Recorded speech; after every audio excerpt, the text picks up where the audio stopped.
Я не вважаю, що ці закони є добрі. Я це весь час скажу. Перше, вони не є добрі, не добре зроблені.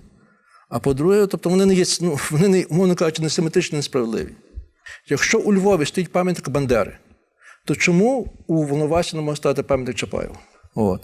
А по-друге, я вважаю, що знову ж таки цими законами зараз підміняємо справжні, глибокі реформи, які мають бути в українському суспільстві. Я не є проти декомунізації, знову ж таки, хочу наголосити цьому. Я є за декомунізацію. От, мені пам'ятник Леніна такий самий неприємний, як думаю, знаєте, я не маю щодо цього сумніву. Для мене символом України було те, коли Ленін стане нормальною назвою вулиці в більшості великих містах.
Вы где?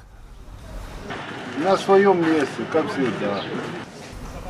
Хорошо, я подхожу. Привет. Что там? Да ничего, нормально. Ты откуда? Сегодня? Ну, 4 уже все на месте. Ну да. Ну будет, как обычно, да, все там.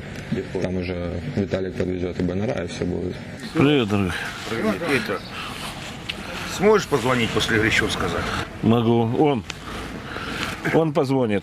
Чего? Ты смену? Не, я с первой смены, да билеты не взял, если даже не хочу. Дай ему билет. Господи, проблема. Сколько я не ходил, ничего играет. Может, не пойду выиграет. Ну, билет дайте. Дай ему билет, и пусть он успокоится. Смотрю, футболочки новые забыты. Да, вчера только сделали. Думал. Да вот будем сейчас делать. Скажи, что сзади? Хорош, я понял. Да, пацанам тоже будем делать. Ну там всем отдельные, ну и нам.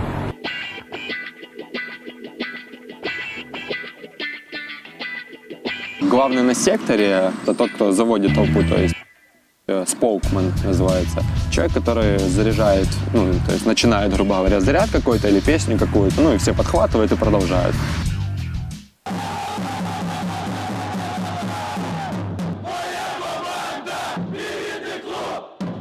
Ни один выпивший человек, хотя бы даже бутылочку пива или половину, или даже там крышечку понюхавший, не допускается просто. Таких не пускаем, это все прекрасно знают, и пьяный никто не приходит.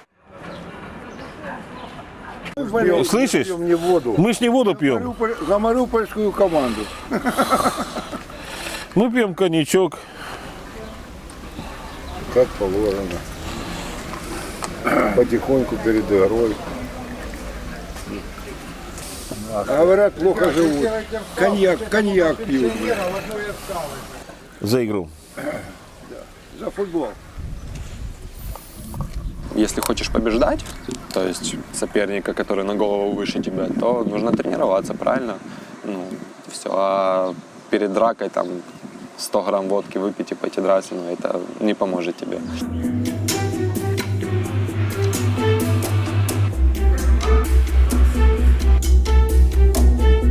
Кто-то профессионально занимается боксом, кто-то тайским боксом, кто-то кикбоксингом.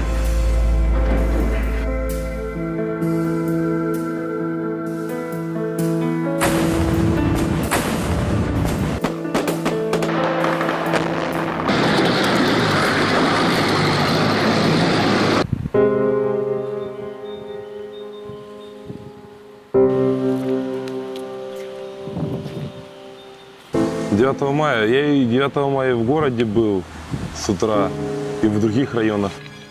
Троллейбус установили по центру дороги и развернули, чтобы никакие бандеровцы не приехали, не развалили. Горсовет как проститутка в свое время был, потому что менял флаги чуть ли не каждый день. Его и отбивали обратно, и обратно захватывали. Это было, ну, я не сочту раз. Раз 10-15 точно было, флаг менялся чуть ли не каждый день.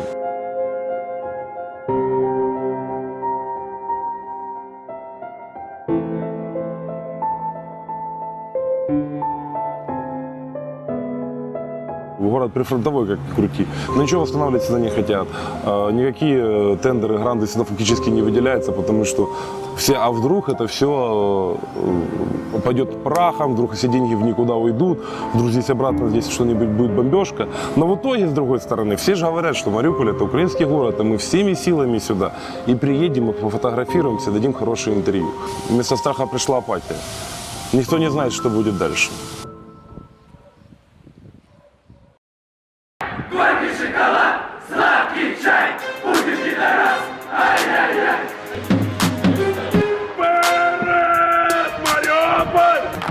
Ежечки — это, получается, фирма была основана в 2010-м. Тогда мы провели несколько драк. Вот с Донецким это было с Шахтером и Металлург Донецк. И название это, и, ну, то есть все как бы сами придумывали. Эмблему это тоже. Тут получается, ну, тут рисунок ежечки. Тут герб Украины, ну а тут наш слоган. Кожен обирає свій шлях, ми свій обрали.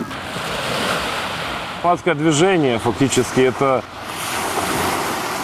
одно из универсальных институтов патриотизма, скажем, когда, особенно у нас в регионе, когда поддерживаем независимую Украину. И были и драки, и ребят некоторых выискивали, некоторых накрывали, прибивали достаточно серьезно.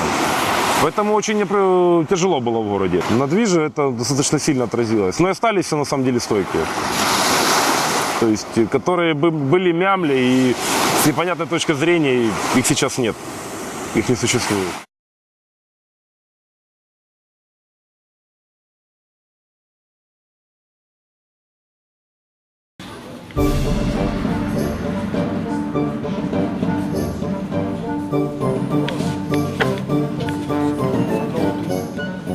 Еще по первой лиге мы пришли. По второй лиге еще. По второй. А, да. У нас счет Ну да, мы же тогда еще ходили на Азовсталь, еще. Вторая лига была еще. Распространяли билеты. Вот тогда пришли на стадион. А ты каком? С 9-го. Насколько я помню, сектор с 88-го начался, если не ошибаюсь. Или 89-го история пошла. История футбола, фанатского движения в Мариуполе с 88-89 года, фактически тогда перед открывателями ребята там в количестве 7-8 человек флаги шили и шарфы себе вязали. То есть тяжелые времена, скажем, тогда были, и небольшой популярностью пользовались, потому что народ привык, что все одинаковые, никто ничем не выделяется, а тут небольшая толпучка людей, которая что-то выкрикивает, непонятно что. Ну, людей, в принципе, не воспринимала. Там вообще разные были названия, около 5 или 6 названий, по-моему, было за всю историю команды вот, с 1960 года. Но Металлург был вот когда более-менее все это движение ультра с Мариуполя начало зарождаться, ну и оно как бы нам уже прижилось. А потом, когда Ильичевец стал, ну, Металлург, его, по-моему, купил завод Ильича года с 2005-2006, ну вот где-то в таком районе, не знаю, честно. Переименовали команду, и с тех пор как бы фанаты не поддерживают название Ильичевец. Ну, поддерживаем прежнее название Металлург Мариуполь. Ну, все всегда Ну, не важно, как называется команда. Да. Ну, это мелко, чуть-чуть так называется. А если она будет по-другому называться? Она будет лучше играть? Она будет лучше играть. Ну, это достаточно важно. Мы же ребенка абы каким именем не будем называть. Будем называть так, как мы хотим этого ребенка назвать, своего же.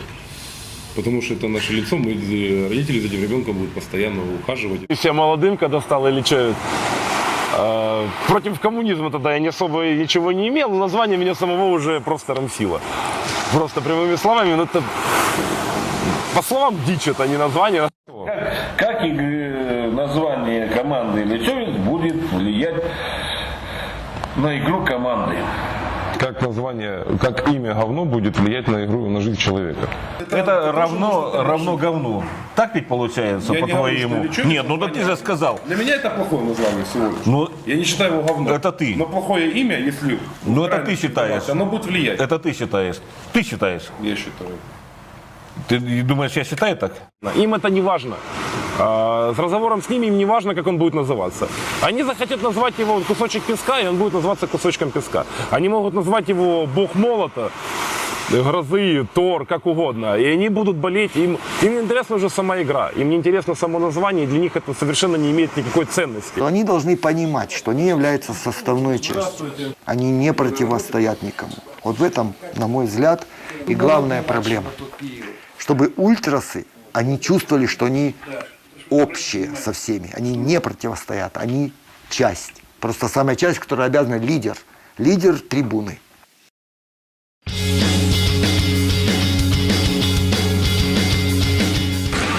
Или что, ведь вот есть.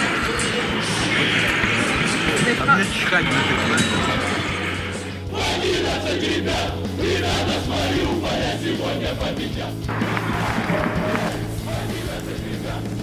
Добрый день, уважаемые любители футбола. Мы рады приветствовать вас на трибунах стадиона Ильичевец.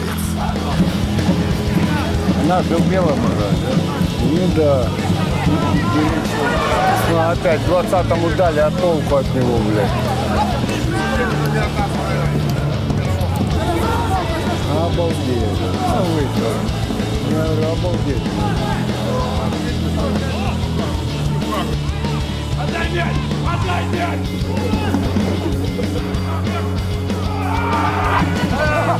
Да куда ты? Да куда ты? На поле вышел Руслан Ивашка, номер 69. Ивашка за Мариуполь играл несколько лет назад, несколько сезонов. Спортивная судьба.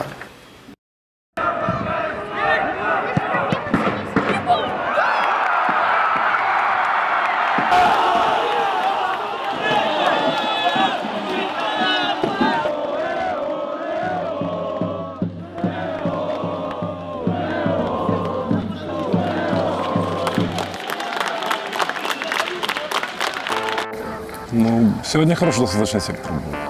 Достаточно громкий, это что хорошо, большая поддержка была, то есть не было моментов простоя. Когда гол один за одним другим летит, то вообще все прекрасно идет как по маслу, скажем так. Сейчас еду срочно по делам дальше. То есть фактически из жизни своей вырвался на футбол и надо возвращаться обратно. То есть здесь я сдался, надо поехать дальше уже. Моя команда, рідний клуб, на все життя лиш медалу. В моєму серці ти лиш один, то забивай скоріш суперникам своїм.